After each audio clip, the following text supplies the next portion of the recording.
رمضان شریف قریب آ رہا ہے، اپنے اللہ سے صلح کر لو. بولو سب رمضان شریف کے روزے رکھو گے نا انشاءاللہ؟ یاد رکھیے، تراویح پوری پڑھیے، رمضان شریف میں روزے رکھیے، عبادت کیجئے.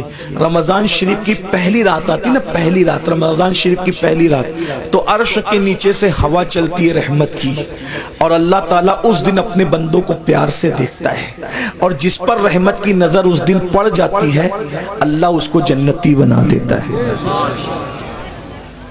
روزہ مت چھوڑنا. اور ایک بات یہ بھی یاد رکھنا، المعجم الاوسط میں یہ حدیث ہے کہ جو رمضان شریف میں ایک گناہ کرتا ہے اللہ اس کی 1 سال کی عبادت کو ضائع کر دیتا ہے. یعنی رمضان شریف میں اس لیے گناہ سے بچو. اس رمضان شریف میں گیم نہیں کھیلنا، فلمیں نہیں دیکھنا، گانے نہیں سننا.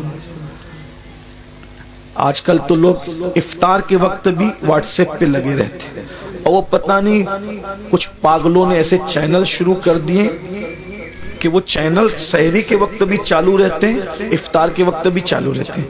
اچھا ٹھیک ہے بھائی، چینل تم چلاؤ، جو ہے وہ اس میں دن بھر تقریریں کرو، سحری افطار میں لوگوں کو رونے دھونے دو، عبادت کرنے دو، اللہ سے جڑنے دو. اور پھر ان چینلوں کے اوپر عورتیں بھی بیٹھی ہوتی ہیں، مرد بھی بیٹھے ہوتے ہیں، اور رمضان ٹرانسمیشن چلتا رہتا ہے. وہ کیسے بے غیرت مولوی ہے جو عورتوں کے ساتھ افطار کے وقت بے پردہ بیٹھتے ہیں؟ کوئی ان کو روکنے والا نہیں، کوئی ٹوکنے والا نہیں، عورتوں کے ساتھ بیٹھتے.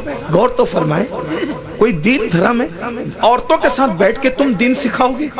عورتوں کے ساتھ بیٹھنا کیا ہے؟ امام ابن الجوزی لکھتے ہیں کہ کسی نے کہا یا رسول اللہ اگر کوئی عورت کے ساتھ اکیلے بیٹھنا چاہے تو آپ کیا فرماتے ہیں؟ آقا فرماتے ہیں نہیں بیٹھنے کی اجازت ہے. کہا اگر عورت نیک اور مرد نیک ہو؟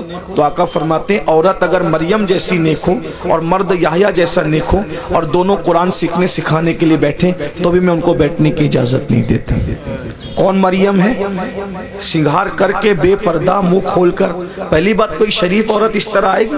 اب یہ عورتیں ہمیں دین سکھائیں گی، چینلوں پہ آ کے عورتیں دین سکھائیں گی. اور تمہیں بھی غیرت نہیں آتی افطار کے وقت روزے کی حالت میں عورتوں سے دین سیکھتے بیٹھے؟ لا الہ الا اللہ. کیا میرے بھائی، ام المومنین سیدہ عائشہ صدیقہ کی قرآن پڑھنے کی آواز بلند ہو گئی تو فاروق اعظم رضی اللہ تعالیٰ نے عرض کیا رسول اللہ امی جان عائشہ زور سے قرآن پڑھی تھی، آواز گھر کے باہر جا رہی تھی. آقا نے میں عائشہ عورت کی آواز بھی عورت ہے، زور سے قرآن نہ پڑھا کر. سارے مومنین کی ماں ان کو روک دیا کہ زور سے قرآن نہ پڑھو. یہ دین ہے، یہ دین کی پوترتا ہے، یہ دین کا تقدس ہے. سب پامال کیا. یہ افطار اور سحری کا وقت کیا ہے؟ اللہ تعالیٰ سحری اور افطار میں اپنے بندوں سے کہتا ہے کوئی مجھ سے روزی مانگنے والا؟ روزی مانگو میں تمہیں روزی دوں گا. مغفرت مانگنے والا؟ مغفرت مانگے گا مغفرت دوں گا. ہے کوئی مجھ سے نعمتیں مانگنے والا؟ میرے بندے مانگ، میں وعدہ کرتا ہوں تو جو مانگے گا میں تجھے عطا کروں گا. کیونکہ یہ رمضان ہے، سحری اور افطار کا وقت ہے، مجھ سے جو مانگا جائے گا میں عطا کروں گا. سال بھر لوگوں کے دروازوں پہ دستک دینے والوں، اللہ کی رحمتیں تمہارے دروازے دل پہ دستک دیتی ہے. مان کیا مانگتا ہے؟ اس وقت تو نہیں مانگتے، پھل کاٹتے رہتے، ادھر ادھر باتیں کرتے رہتے، بھنکس بازی کرتے رہتے، واٹس ایپ پہ لگے رہتے، فیس بک. میرے بھائی رمضان شریف کا فائدہ اٹھا لو. آقا فرماتے ہیں جس کو رمضان شریف ملے اور وہ اپنی بخشش نہ کروا لے وہ اللہ کی رحمت سے محروم ہو جائے، دور ہو جائے، اللہ کی رحمت سے دور ہو جائے. جس کو ماں باپ ملے اور وہ جنتی نہ بن جائے وہ اللہ کی رحمت سے دور ہو جائے. محفل میں درود پڑھا، محفل میں ذکر رسول کیا جائے اور حضور پہ درود نہ پڑھا جائے وہ اللہ کی رحمت سے دور ہو جائے. حضور نے جمعہ کے وقت خطبے کے لیے جاتے ہوئے منبر پر سیڑھیوں پہ قدم رکھتے ہوئے یہ دعائیں کی تھی اور آپ کی دعا پہ جبریل نے آمین کہا تھا. اس لیے رمضان شریف میں کوشش کرو روزے رکھنے کی. جو ایک روزہ چھوڑ دے رمضان شریف کا، صرف ایک روزہ، پوری زندگی روزہ رکھتا رہے، ایک رمضان شریف کے روزے کی فضیلت کو نہیں پا سکتا. اس لیے روزہ رکھو. کچھ لوگ کیا کہتے ہیں مولانا ہم کام کرتے ہیں، بیمار ہے، یہ وہ. یاد رکھنا روزے سے کبھی بیماری نہیں بڑھتی، کہ اللہ کے رسول فرماتے ہیں روزہ رکھو صحت مند ہو جاؤ. آج کی جو جدید تحقیق تو آتی رہے گی، لیکن جدید تحقیق کیا کہہ رہی ہے پتہ ہے؟ جدید تحقیق کہہ رہی ہے جتنا بھوکے رہو گے اتنا صحت مند رہو گے. یہ جو فاسٹنگ واسٹنگ کے جو چکر سب ڈاکٹر لوگ بیان کر رہے ہیں، یہ آج بیان کر رہے ہیں، میرے نبی نے 1450 سال پہلے بیان کیا۔ ایک مرتبہ ایسا ہوا، میری امی کی ہاتھ کی ہڈی ٹوٹ گئی، تو میں امی کو آپریشن کروانا تھا، تو میں گیا۔ تو مالیگاؤں میں ایک ڈاکٹر ہے، جین ڈاکٹر، وہاں آپریشن تھا امی کا۔ تو میں گیا تو لوگوں نے بتایا کہ یہ جو ہے وہ فلاں ہے۔ تو اس نے اپنے کیبن میں بلایا، تو کیبن میں بلا کر کے بٹھایا، تو اس نے کہا اپنے جو اس کا دواخانے میں جو بندہ تھا اس کو بلا کہا کہ پانی لاؤ، چائے لاؤ سر کے لیے۔ تو میں نے کہا کہ ہم پانی نہیں پیئیں گے، چائے بھی نہیں پیئیں گے۔ تو کہا کیوں؟ تو مجھے ایسا لگا کہ یہ جین ہے، اگر میں اس کو نہیں بتاؤں گا تو یہ کہیں بدگمان نہ ہو جائے، تو اسلام سے بدزن نہ ہو جائے کہ یار دیکھو یہ مسلمان لوگ ہماری چائے بھی نہیں پیتے۔ تو میں نے کہا میں چائے اس لیے نہیں پیوں گا، میں روزے سے ہوں۔ تو اس نے کہا کیا رمضان آ گیا آپ لوگوں کا؟ میں کہا نہیں، رمضان نہیں آیا ہے، ہمارے نبی صلی اللہ علیہ وآلہ وسلم کی سنت ہے کہ ہمارے نبی ہر مہینے کی 13، 14 اور 15 تاریخ کو روزہ رکھتے ہیں، تو ہم لوگ بھی روزہ رکھتے ہیں، ہر مہینہ ہم لوگ روزہ رکھتے ہیں رمضان شریف کے علاوہ۔ یہ ہمارے نبی کی سنت ہے اور اس کی بڑی فضیلت ہے۔ ہمارے نبی صلی اللہ علیہ وآلہ وسلم نے فرمایا کہ یہ جو روزے رکھتا ہے 3 روزے، تو اس کو پورا مہینہ روزہ رکھنے کا ثواب ملتا ہے۔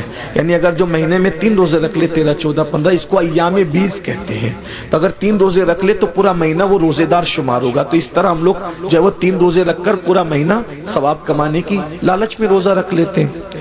اس نے کہا سر میں آپ کو ایک بات بتاؤں، یہ آپ مجھے ابھی بتا رہے ہیں، لیکن ہمارے علم اور نالج کے مطابق اگر مہینے میں کوئی 3 دن اس طریقے سے 12 گھنٹہ بھوکا رہ جائے نا، تو اس کو زندگی میں کبھی کوئی بیماری نہیں ہو سکتی، کیونکہ اس کا پیٹ جو ہے اس کو راحت ملے گی۔ وہ بہت لمبی چوڑی اس نے سمجھانے کی کوشش کی، پھر اس کا سینہ بلغم سے پاک ہو، وہ بہت اس نے مجھے دیر تک سمجھایا۔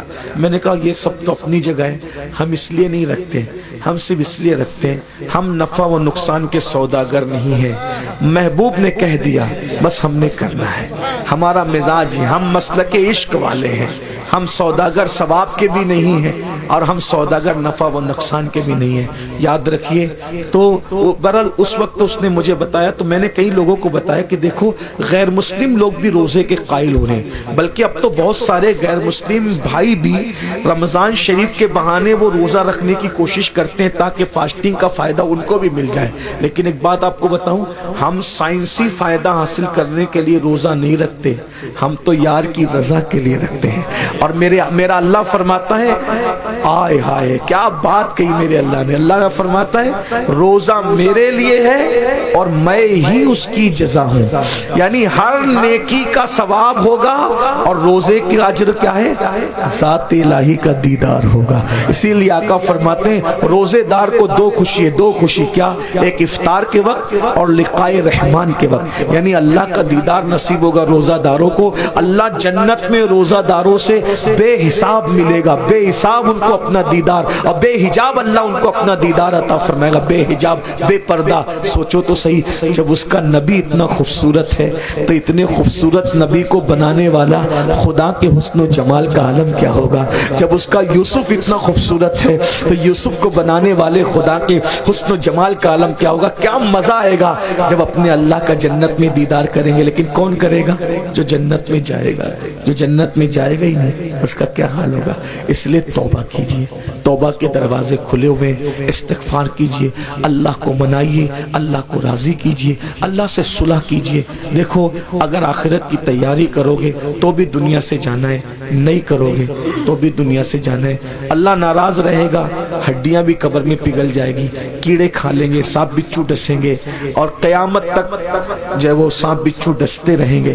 اور اگر اللہ کو راضی کر لیا کفن بھی میلا نہیں ہوگا انشاءاللہ، کفن بھی میں اللہ کو راضی کر لو، روزے رکھو، فرائض واجبات پر عمل کرو، آج سے پہلے جو ہوا اس سے توبہ کر لو۔ اللہ تعالیٰ ہم سب کو توفیق عطا فرمائے۔ ہم سب توبہ کرتے ہیں سب مل کے، زندگی بدلیں گے انشاءاللہ۔ پہلا کام کیا کرنا ہے ابھی سے؟ نماز شروع کرنا ہے، کل سے نہیں، آج سے نہیں، ابھی سے۔ اور ابھی سے کیا؟ جب انیس المشائخ کا خطاب ہوگا اس کے بعد دعا ہوگی، تو جن کی عشاء باقی ہے وہ پہلے گھر جا کے عشاء پڑھیں گے، اور سنی سے العقیدہ امام کے پیچھے جماعت کے ساتھ نماز شروع کریں گے فجر سے۔ عشاء بھی پڑھو، فجر بھی پڑھو، اللہ سے دعا کرو، اللہ پاک آنے کی نیت کرنا میرا کام ہے، اپنے کرم سے بلانا تیرے کرم پر ہے۔ دیکھو وہ ضرور بلائے گا، نیت کرو، سچی نیت کرو۔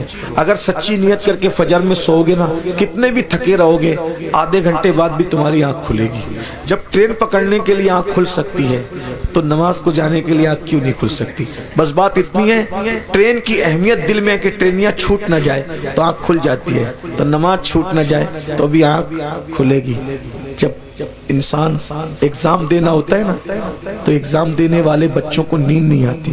جب ایگزام کے لیے دنیا کی کامیابی کے لیے اٹھ سکتے ہو تو آخرت کی کامیابی کے لیے بھی تو اٹھ سکتے ہیں نا۔ جس دن نماز کی اہمیت پتہ چل گئی اس دن انشاءاللہ ہمیں کسی کو اٹھانے کی ضرورت نہیں پڑے گی، ہم خود اٹھیں گے۔